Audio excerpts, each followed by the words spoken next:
A FIFA em 2019 lançou um documentário chamado Mistérios do Futebol.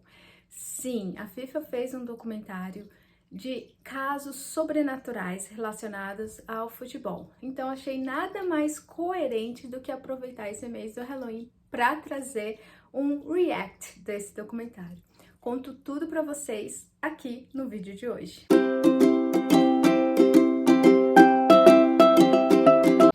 Olá pessoal, sejam muito bem-vindos ao meu canal. Para quem ainda não me conhece, eu sou a Dayana e este é o meu canal, este dedicado a falar de moda, esporte, etc. E onde eu também compartilho um pouquinho da minha jornada rumo ao mundo esportivo aqui com vocês. No vídeo de hoje eu trago aquele vídeo prometido desde o início, né? Do meu react ao documentário da FIFA, que eu vou deixar aqui nos comentários, fixado para que vocês assistam, gente. É muito legal. São apenas 5 episódios e são curtos, são de, sei lá, de 20 minutos no máximo, então você consegue maratonar tudo de uma só vez e é muito, muito interessante. E hoje eu vou comentar basicamente os 2 primeiros episódios, que eu não gostaria de fazer um vídeo muito grande, porque eu sei que vocês não assistem vídeo muito grande, mas que basicamente o primeiro episódio fala de OVNIs, que eu já falei bastante no vídeo. Aliás, meu vídeo, eu vou deixar aqui no card, ele tá até mais detalhado do que o documentário. Não mais, assim, digamos, a produção do documentário é bem melhor que a minha, né? Porque é profissional, FIFA, aquela coisa toda. Porém, tem mais detalhes no meu vídeo, vou deixar no card aqui pra vocês. E também sobre cemitérios, gente. Sim, tem uma relação entre cemitérios e futebol. Conto tudo pra vocês. Mas, antes de começar o vídeo, gente, não deixem de se inscrever no canal, caso ainda não seja inscrito. Estamos muito perto de 1000 inscritos, eu espero chegar logo essa marca. Deixem seu like, comentem, compartilhem e bora pro vídeo. Já dei um pequeno spoiler, já vou começar falando um pouco dos casos do primeiro episódio desse documentário, que fala sobre OVNIs e futebol. Eles contam alguns casos. Ele já começa falando do caso do Morenão, do estádio Morenão, não, do estádio do Morenão, que completou 40 anos esse ano, que foi daquela partida do Vasco, né, que apareceu, tivemos, né, aquelas aparições para mais de 24 mil pessoas, que não só foi visto por pessoas no estádio, mas depois teve toda aquela pesquisa, até pelo ufólogo Gevaert, que fez todo esse estudo, que até em cidades próximas ou até países fronteiriços acabaram também visualizando esse fenômeno. Vou falar real, gente. No meu vídeo tem muito mais detalhes do que no documentário da FIFA sobre esse caso. Então, gente, não perca, porque o meu vídeo tem muito mais detalhes. O documentário da FIFA, ele é mais, digamos assim, resumido os casos, tá? Então, vai lá assistir meu vídeo. E eles também contam um caso que eu, particularmente, eu não tinha pesquisado ainda, não tinha conhecimento, mas um outro caso que eles contam nesse documentário de OVNIs foi em 2012, durante uma partida do Chelsea e do Manchester United, em que foram avistados alguns OVNIs. Esse foi um caso que eles contam, e foi durante a final da FA Cup, então foi assim, uma coisa bem louca. E o quarto caso que eles contam, gente, eu fiquei bem impressionada, e adivinha onde aconteceu? Na última Copa do Mundo. Acho que até um dos inscritos comentaram, de pessoas que acontece na Copa do Mundo. E sim, gente, na realidade, teve um caso que aconteceu na Copa do Mundo, e foi na última Copa do Mundo, durante as quartas de final, não é isso? Durante as quartas de final, no dia 7 de julho, na cidade russa de Samara, onde foram avistados bolas brilhantes no céu, e tem muitas pessoas que realmente filmaram isso. Eu fiquei bem impressionada.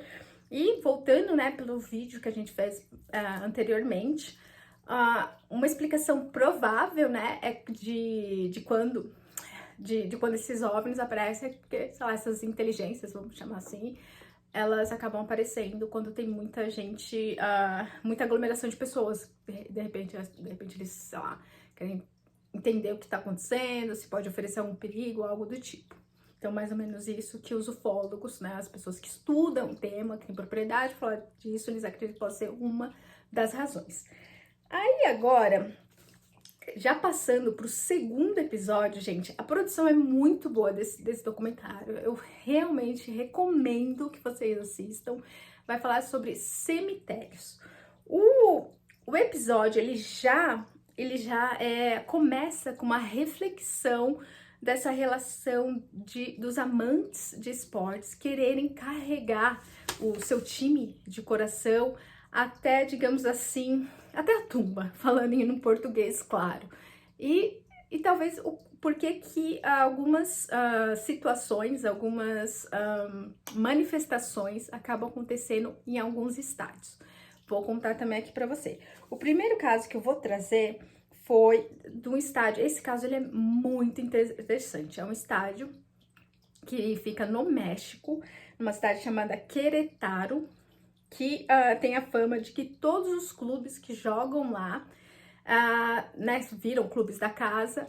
Eles vão super mal no primeiro ano e acabam sendo rebaixados para a segunda divisão no segundo ano e depois entram em extinção. Eles deixam de existir. Eu vou contar alguns casos e vocês vão tentar depois me dizer, será que faz sentido ou não faz? Essa fama, ela começou em 1986, durante a Copa do Mundo. E por que aconteceu em 1986 que o pessoal começou assim, mais ou menos a pensar, esse estádio ele é meio estranho. Porque a Dinamarca enfrentou a Espanha, e eles estavam vindo de uma campanha, a Dinamarca estava vindo, né, de uma campanha excelente, ganhando absolutamente tudo. E quando chegou no jogo, acho que foi, se não me engano, eles colocam, acho que foi um jogo de quartas de final ou semifinal. Acho que foi quartas.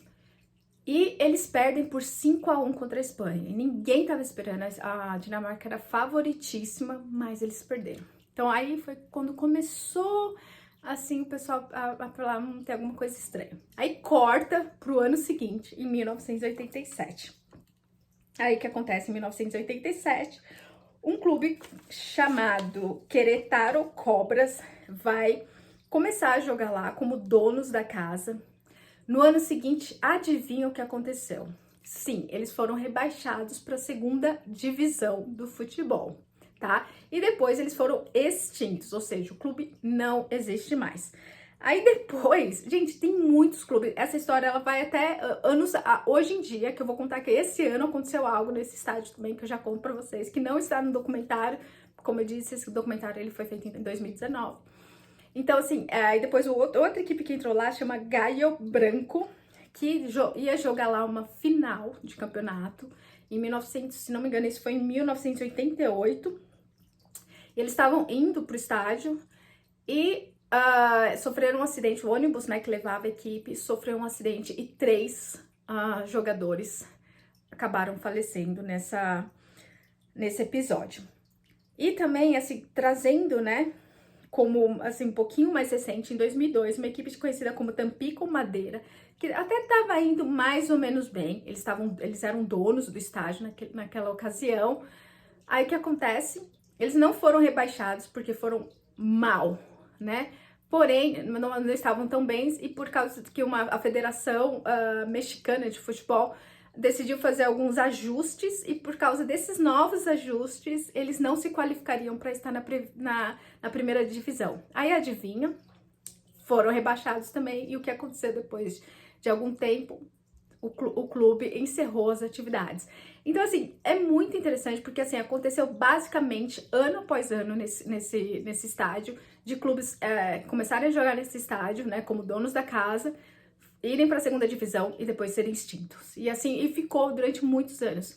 E pensa que essa, digamos, essa maldição, seja lá o que for, acabou? Não acabou. Esse ano, não está no documentário, como eu disse, porque foi filmado em 2019, também teve digamos assim, um incidente bem grave durante uma das partidas em que as torcidas brigaram e 3 pessoas morreram. Eu vou deixar também a matéria que conta sobre esse incidente para vocês darem uma olhada. Então, assim, pensa comigo, gente. Não é possível que sejam apenas coincidências. Deve ter alguma energia, alguma coisa. Enfim, gente, comenta aí o que vocês acham. Aí agora, vamos falar um pouquinho do terceiro parte que chama... Vou colocar aqui como Cemitério Argentino com depoimento do Rei Pelé. Também conhecido como Cemitério dos Elefantes. Esse estádio, ele recebeu esse título de Cemitério dos Elefantes, porque ele fica, na realidade, na cidade de Santa Fé, né? O do estádio argentino Santa Fé, que também é conhecido como Cemitério dos Elefantes, eu te conto por quê.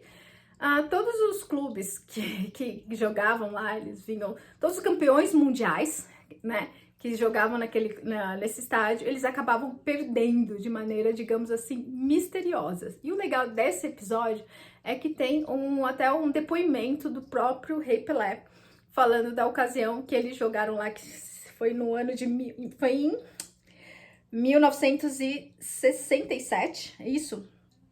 E eles eram, o Santos ele era extremamente temido naquela época, eles tinham acabado de ganhar o Mundial, e eles enfrentaram o Peñarol, e sim, gente, eles perderam, né? E tava todo mundo temia o Santos, era um baita timaço, tinha o Pelé, e eles acabaram perdendo. E não pensam, gente, que o Santos foi o único clube que perdeu, não. Vou citar alguns, eu vou te falar só alguns.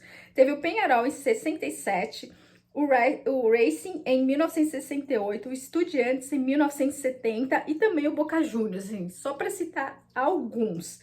E o que o pessoal, sei lá, atribui a essa fama do estádio? É que em 1871 teve uma epidemia de febre amarela, muitas pessoas vieram a falecer e foi construído um cemitério. Não fica muito claro se é exatamente onde está o estádio ou se é perto do estádio. No documentário não ficou muito claro, porém imagino que eu entendi mais ou menos que foi mais perto do estádio e por isso as pessoas acreditam que tem essa fama meio pesada, o estádio. Então, esse, assim, o que o pessoal, assim, eles meio que entendem que pode ter alguma coisa a ver. Aí agora vem um outro caso que é bem interessante, que é o caso Estádio da Montanha, que é o antigo estádio do Cruzeiro de Porto Alegre. Em 1941, o Cruzeiro de Porto Alegre ia muito bem, obrigada, e eles fizeram um estádio. Já era uma equipe relativamente nova e já tinham construído o seu estádio. Tendo nos anos 40 suas melhores equipes, foi uma das primeiras equipes a jogar na Europa, só para vocês terem noção. E o que aconteceu? Depois de algumas crises que ocorreram no clube, eles decidiram vender o estádio, basicamente, e foi feito a construção de um cemitério. Sim, gente, transformaram um estádio em cemitério. E até teve um livro do Moisés Clear que ele torcia pro Cruzeiro de Porto Alegre, que ele até coloca, que ele fala sobre isso, né? Que dessa perseguição que se espalhou, né? Essa fama que antigos ídolos do Cruzeiro de Porto Alegre, da época de ouro do Cruzeiro de Porto Alegre, eles acabam ainda, digamos assim, assombrando o estádio devido a toda essa situação que aconteceu. Então, gente, eu quis resumir o máximo esses 2 capítulos, dois episódios, né, do documentário. Eu particularmente gostei muito, eu realmente, assim, recomendo que vocês assistam, deixe seu comentário, compartilhe, e se não é inscrito no canal, se inscreva no canal, aqui tem vídeo toda semana. Fiquem até o próximo vídeo, que é a semana que vem. Fiquem com Deus, até mais, tchau, tchau.